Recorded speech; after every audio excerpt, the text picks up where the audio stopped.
இந்த குட்டி கஸ்டமரோட வாய்ஸ் கேட்கும்போது எனக்கு அவ்வளோ ஹாப்பியா இருந்துச்சு. இவங்க ஹவுஸ் நம்ம வீட்டுக்கு ஒரு 2 கிலோமீட்டர்ஸ்ல தான் இருக்கும். பக்கத்துல தான். சரி ஓகே நம்மளே போய் டெலிவரி பண்ணிட்டு வந்துடலாம் அப்படின்னு சொல்லி தான் நாங்களே கொண்டு போய் கொடுத்தோம். 2 குட்டீஸும் ப்ரௌனிஸை பார்த்தோன்னே ஓப்பன் பண்ணி சாப்பிட்ருக்காங்க. அவங்க மம்மி அப்பவே எனக்கு மெசேஜ் பண்ணாங்க. இந்த மாதிரி என் பசங்க அவ்வளோ ப்ரௌனி எல்லாம் சாப்பிட மாட்டாங்க. ஒரு 2 பைட் எடுத்துட்டு அப்படியே கொடுத்துருவாங்க.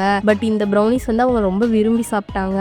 அவங்களுக்கு ரொம்ப பிடிச்சிருக்கு அப்படின்னு சொன்னாங்க. அவங்களுக்கும் ரொம்ப பிடிச்சதுன்னு பர்சனலாவே சொல்லியிருந்தாங்க. நான் கண்டிப்பா என் ஃப்ரெண்ட்ஸ் அண்ட் ஃபேமிலிக்கு உங்களை ரெஃபர் பண்ணுவேன் அப்படின்னு சொன்னாங்க. அவங்க சொன்ன மாதிரியே அவங்க ஃப்ரெண்ட்ஸுக்கெல்லாம் ரெஃபர் பண்ணியிருக்காங்க. அவங்களே எனக்கு மெசேஜ் பண்ணாங்க. எனக்கு அவங்க ஃபீட்பேக் கேட்டு ரொம்ப ஹாப்பியாக இருந்துச்சு. ஃபீட்பேக்கும் அட்டாச் பண்ணியிருக்கா, செக் பண்ணி பாருங்க. நம்ம சப்ஸ்கிரைபரோட மாமாவுக்கு வேற ஹெல்த் இஷ்யூஸாக இருக்கு. அவங்களுக்கு வந்து ஹார்ட் ஆப்ரேஷன் பண்ண போகிறாங்க. பாவம் அவங்க ரொம்ப ஃபீல் பண்ணி சொன்னாங்க என்கிட்ட. நானும் அவங்களுக்கு சீக்கிரம் சரியாயிருந்துன்னு ப்ரே பண்ணிக்கிறேன். நீங்களும் எல்லாரும் அவங்களுக்காக ப்ரே பண்ணிக்கோங்க.